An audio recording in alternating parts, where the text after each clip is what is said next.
다주택자 선수분들을 어쩔 수 없이 진입을 시키는 거예요. 무주택자분들에게 아주 엄청난 혜택이에요. 우리 여러분들께서 이걸 빨리 좀 알아채셨으면 저는 좋겠거든요. 자, 여러분 아주 좋은 소식입니다. 2023년에는요, 딱 1년 동안 한시적으로 대출을 풀어줄 것 같아요. 자, 근데 대출을 아무리 풀어줘봤자 우리가 계속 얘기하는 거 있잖아요. DSR. 이번에는 왜 좋은 소식이냐면 내년에는요, 소득을 보지 않는다고 해요. 이 말은 곧 DSR을 적용하지 않는다는 거죠. 아주 숨통이 확 트일 것 같은데, 자, 이게 어떤 내용인지, 그리고 우리는 여기다 추가로 어떤 걸 더 고려해 봐야 되는지, 오늘은요, 요거에 대한 얘기를 한번 해볼게요. 자, 금융위원회에서요, 보도자료를 하나 발표했어요. 자, 내용을 같이 한번 보자면요. 23년도 보금자리론 통합 운영 계획안, 보다 많은 차주의 금리 부담 경감을 위해 내년에, 그러니까 2023년에 한시적으로 일반형 안심 전환대출과 적격대출을 보금자리론에 통합 운영할 계획입니다. 주택 가격이 9억 이하이면 소득에 관계없이, 이게 중요하잖아요. 소득에 관계없이 모두 보금자리 특례론 이용이 가능합니다. 대출 한도도 최대 5억으로 확대합니다. 그리고 이것도 중요하죠. 신규로 집을 사시는 분들한테도 적용을 해준다는 거예요. 자, 그래서 이렇게 엄청난 혜택을 주는 특례 보금자리론이라는 것을 만들겠다는 그런 내용이에요. 자, 우선적으로 23년 초부터 1년간 운영할 예정이라는 거고요. 자료에 따르면 세부적인 시행 일정이나 금리 우대 등은 추후에 따로 공지할 예정이라 그러고요. 그래서 지금까지 말씀드린 내용을 표로 간단하게 한번 정리를 해 봤는데요. 자, 일단 요거는 주택 가격은 9억까지, 대출 한도는 5억까지, 그리고 소득 한도가 없다. 자, 요게 실질적으로 DSR을 배제하는 효과가 나오는 거잖아요. 요게 너무 좀 중요한 거죠, 요게. 그리고 이제 문제는 금리인데, 금리를 단일금리, 그러니까 고정금리로 하겠다는 거고요. 자, 여기에 또 일정 자격이 되면 우대금리를 적용을 하겠다는 거죠. 지금 안심전환대출을 보면 금리가 3.8에서 4.0까지를 취급하고 있는 모양이에요. 그래서 여기도 4%대, 이게 높아도 4% 초반대 정도에서 산정이 되지 않을까 싶은데, 이 4%라는 금리가 이전 같으면 절대 인정할 수 없는 고금리잖아요. 우리는 지금 초저금리를 지나왔기 때문에 이게 아마 고금리라고 느끼실 텐데, 어쨌든 현재 상황에서 이 4%대라는 금리는 이게 너무 애석하지만 매우 큰 혜택을 주는 금리임에는 틀림이 없습니다. 현재 상황에서는. 자, 근데 이제 이게 23년 초부터 1년간 한시적으로 적용을 한다라고 발표는 했고요. 이게 여기서 더 연장이 될지, 그리고 이때의 시장 상황이 어떻게 될지, 이건 지금 아무도 모르는 상황이지만, 이게 시행이 된다 그러면 시작부터 사람들은 지금 현재 시장 상황을 보고 판단하기 때문에 아마 많은 고민을 할 거고 우왕좌왕할 겁니다. 근데 제가 제 구독자 여러분들께 드리고 싶은 의견은, 지금 이거는요, 무주택자분들에게 아주 엄청난 혜택이에요. 이거 좀 간단하게 말씀드리면, 자, 요거는요, 호갱 노노란 플랫폼에서 실제 어떤 아파트 단지의 매매 가격 실거래 그래프를 가지고 온 거예요. 제가 영상에서도 많이 말씀드렸지만 지금 이런 그래프가 나오는 거는 아주 비정상적인 상황인 거고요. 물론 이때 이것도 비정상이었는데 지금 이것도 비정상이란 말이에요. 지금 이 상황을요, 여러 가지 각도에서 여러 가지 사례를 들면서 여러분들에게 말씀드릴 수도 있는데, 그렇게 하면 영상이 너무 길어지니까 지금 꼭 아셔야 될 내용이 뭐냐면, 지금 이런 그래프를 그리고 있는 단지도 있고, 이런 그래프가 아니고, 하나 찾아볼까? 반면에 이런 그래프를 그리고 있는 단지도 있단 말이에요. 자, 제가 이전 영상에서 지금 이 현상, 이렇게 과대 낙폭 현상이 이게 비정상적인 거라고 말씀드렸더니 다수의 의견이 그럼 이건 정상이냐 이렇게 말씀하신 분들이 계시더라고요. 요것도 비정상인데 이전에 이렇게 오를 때는 모든 단지들이 다 올랐잖아요. 전국의 모든 단지들이. 근데 지금은 이 그래프처럼 아직 안 떨어지고 있는 단지도 있단 말이에요. 반면에 떨어지는 곳들은 그냥 무섭게 떨어지고 있고요. 몇 개 예를 더 갖고 왔는데 이거 제가 다 좋아하는 단지들이거든요. 근데 지금 이렇게 떨어졌고요. 지금 이 단지는 제가 정말 친한 지인에게 내년 상반기까지 꼭 매수하기를 권했던 단지라서 지금 계속적으로 모니터링을 하고 있는 단지예요. 자, 어쨌든 그래서 지금 이렇게 떨어지고 있는 단지들이 있는가 하면 고개를 빳빳이 들고 있는 이런 단지들이 있단 말이에요. 저는 이게 비정상이라는 건데요. 지역이 다르면 수급 상황이 다르니까 예를 들면 여기가 부산이고 여기가 서울이라면 이런 그래프가 나올 수 있는데 지금 동일 생활권에서 이런 그래프가 나온다는 거는 이거를 잘못 해석하면 양극화라고도 해석할 수가 있는데 저는 영상에서 시종일관 제 의견을 피력했지만 공급이 부족한 상황에서 이런 양극화는 일어나기 힘들다 라고 말씀드렸었잖아요. 그렇다면 지금 이 상황에 비해서 뭔가 지금 이 집을 이렇게 떨어진 가격에 팔아야만 하는 그런 사정에 있는 그런 상황이다. 저는 이렇게 해석을 하고 있고요. 요 둘의 차이가 뭐냐면 이건 실수요가 주도하는 단지, 반면에 이건 투자자들이 개입했던 단지. 그래서 이건 지금 투자자들이 던지고 있는 매물. 저는 이걸 이렇게 보고 있는 거예요. 근데 지금 문제는 이걸 여기서 더 떨어뜨려서 팔든 더 떨어뜨려서 팔든 이걸 받아줄 사람이 있어야 되는데 매매 거래는 파는 사람과 사는 사람의 의사 합치에 의해서 이루어지는 거잖아요. 그러니까 쌍방 거래인데 어느 한쪽이 이걸 아무리 좋은 조건에 싸게 팔아도 어느 한쪽이 이걸 살 준비가 안 돼 있으면 이걸 못 사는 거잖아요. 근데 이걸 이렇게 못 사는 이유 그 중에 하나가 금리였거든요. 금리. 이번 설명에서는 못 산다고 말씀드릴 수도 있고 안 산다고도 말씀드릴 수가 있는데 지금 이걸 받아줄 수 있는 사람들은 실수요자밖에 없어요. 실수요자. 근데 실수요자가 이걸 못 사는 이유도 있지만 안 사는 이유도 있는 게 지금 금리가 올라가잖아요. 금리가. 대출 금리도 올라가지만 예금 금리도 올라가잖아요. 예금 금리가 예를 들면 6%고 대출 금리가 예를 들면 5%다. 지금 이 현상에서 집을 살려는 사람들은 그러니까 매수 대기자들은 예를 들면 10억 있잖아요. 10억. 이 10억으로 집을 안 사고 한 4억짜리 반전세에 들어가면서 6억을 이렇게 은행에다 넣어놓으면요. 6억을 은행에다 넣어놓으면 얼마지? 66에 36. 3,600만 원의 연이 이자가 나오잖아요. 그럼 이렇게 연 3,600만 원을 벌면서 지금 월세가 전세보다 유리하잖아요. 이건 제가 영상에서 많이 설명드렸고 요건 또 금리 때문이고 그래서 지금 상황에서만 보자면 전세보다 유리한 월세에 사는 것도 이득이고 여기서 집값이 더 올라갈 거라는 기대감이 사라진 지 오래기 때문에 집을 사기보다는 집을 살 돈을 나눠서 남은 자금은 이렇게 예금 금리를 받는 거 이것 때문에 집을 안 사고 거래가 안 되기 때문에 매매가 안 되잖아요. 그래서 전세 매물이 늘어나는데 그래서 요즘에 전세 가격이 빠지고 있는 거예요. 그러니까 여러 가지 이유 중에 하나를 설명드린 거고요. 그러니까 이렇게 지금 시장에서 금리는 우리 생활 여기저기 파고들면서 많은 현상과 많은 생각들을 다 바꿔놓고 있어요, 지금. 근데 여러분, 지금 이 현상이 처음 있는 일이란 말이에요, 처음. 그래서 지금 이거에 대한 대처들도 처음인데, 저는 지금 정부가 참 잘하고 있다고 생각을 하거든요. 여기서 지금 거래량이 더 살아나면 오히려 더 집값이 내려갈 수도 있어요. 저가 매물들이 거래가 되니까 오히려 가격은 더 하락할 수도 있는데 거래가 살아나서 가격이 하락하든 가격이 상승을 하든 근본적으로 수급 상황이 해결되지 않는 상황에서는 어떤 식으로든 거품은 줄어들게 돼 있습니다. 그러니까 전세가와 매매 가격의 요 사이에는 항상 거품이라는 게 있는데요. 지금까지 우리는 전세 가격이 올라가서 거품이 줄어들면서 투자 수요들이 들어온다. 그래서 전세 가격이 매매 가격을 밀어 올린다. 이거에 우린 지금 익숙해져 있잖아요. 근데 반대로 거품은요.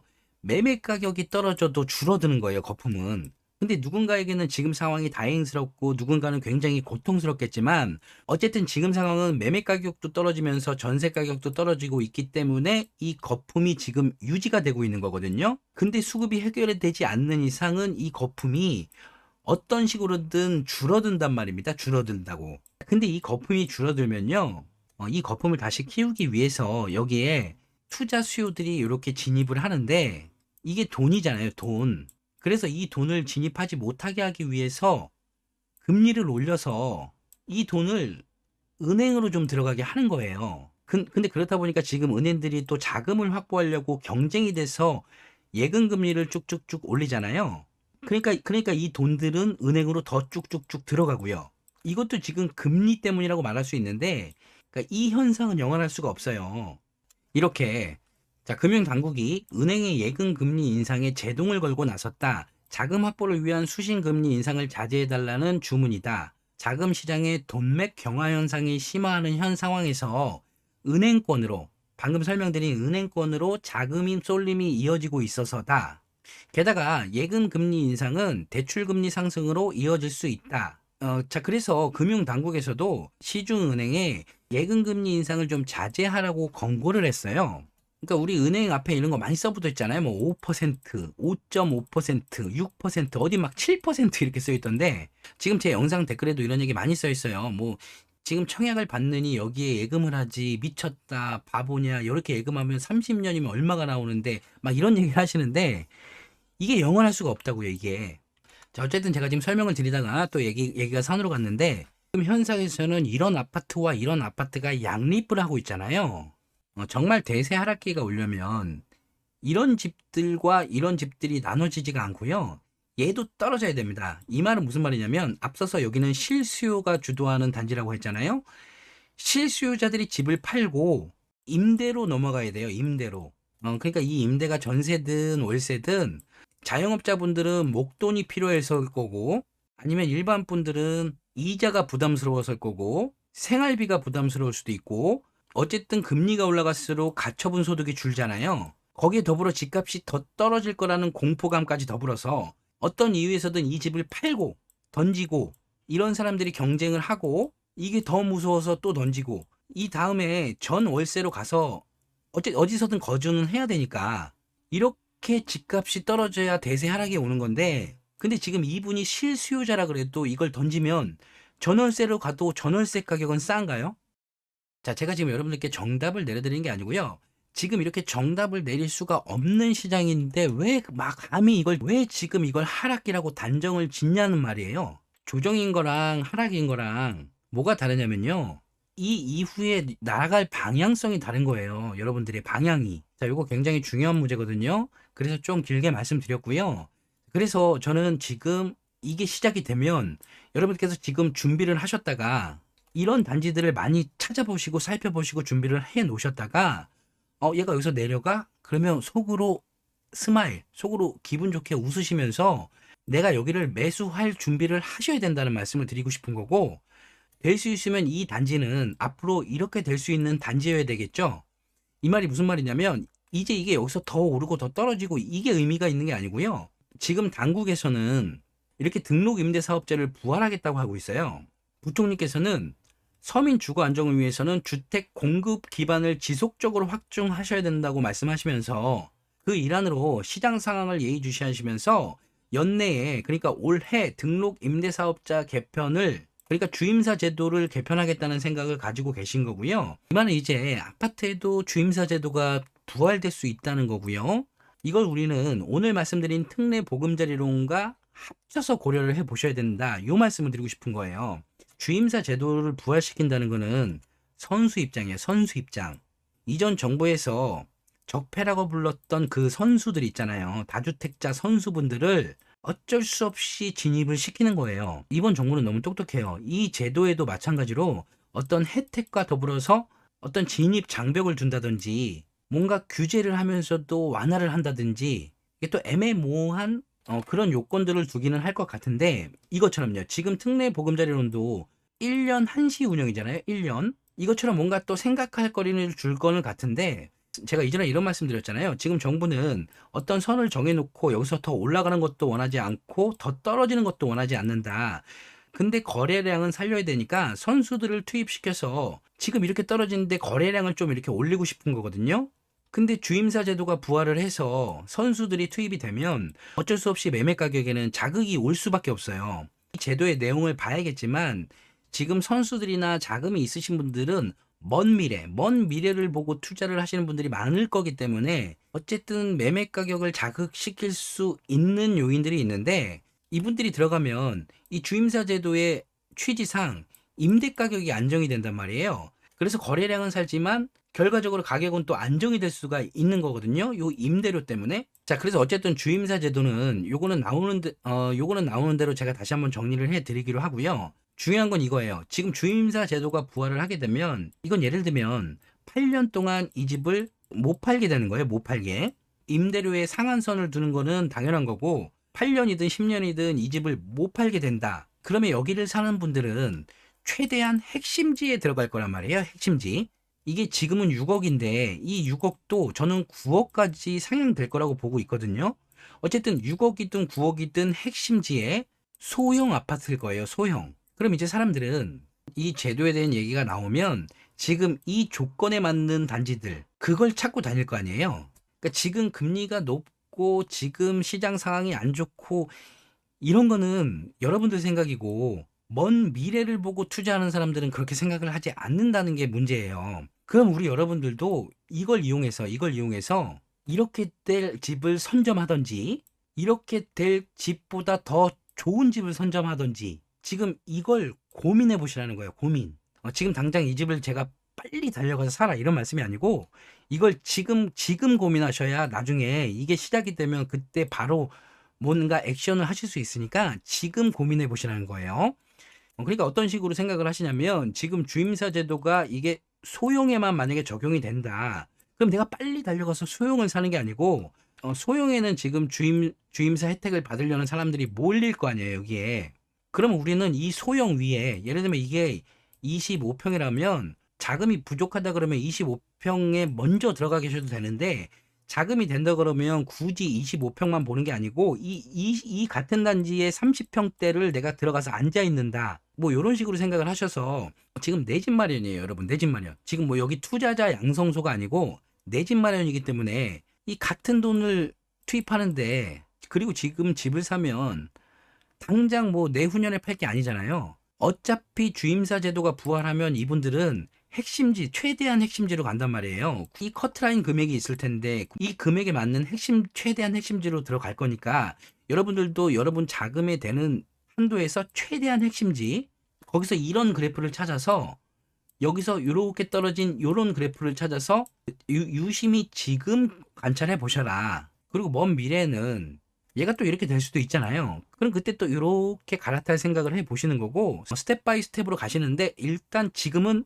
요런 단지를 찾아보자. 요런 단지. 자, 그래서 지금 정부가 선수들을 투입시키기 전에 우리 무주택자나 1주택자 여러분들에게 기회를 먼저 줬을 때, 그러니까 문을 다 열면 여기도 열리고 여기도 열리는데 그 전에 여기 먼저 열어줬을 때 우리 여러분들께서 요걸 빨리 좀 알아채셨으면 저는 좋겠거든요.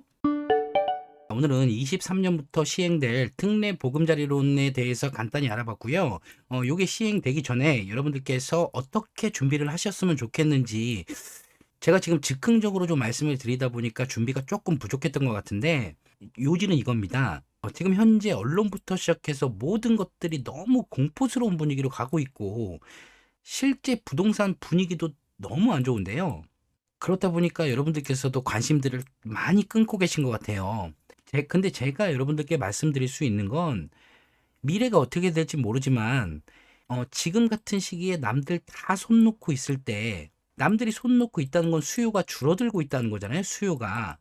이 수요가 줄어들었다는 게 같은 수요자 입장에서는 이 자체가 호재라는 거.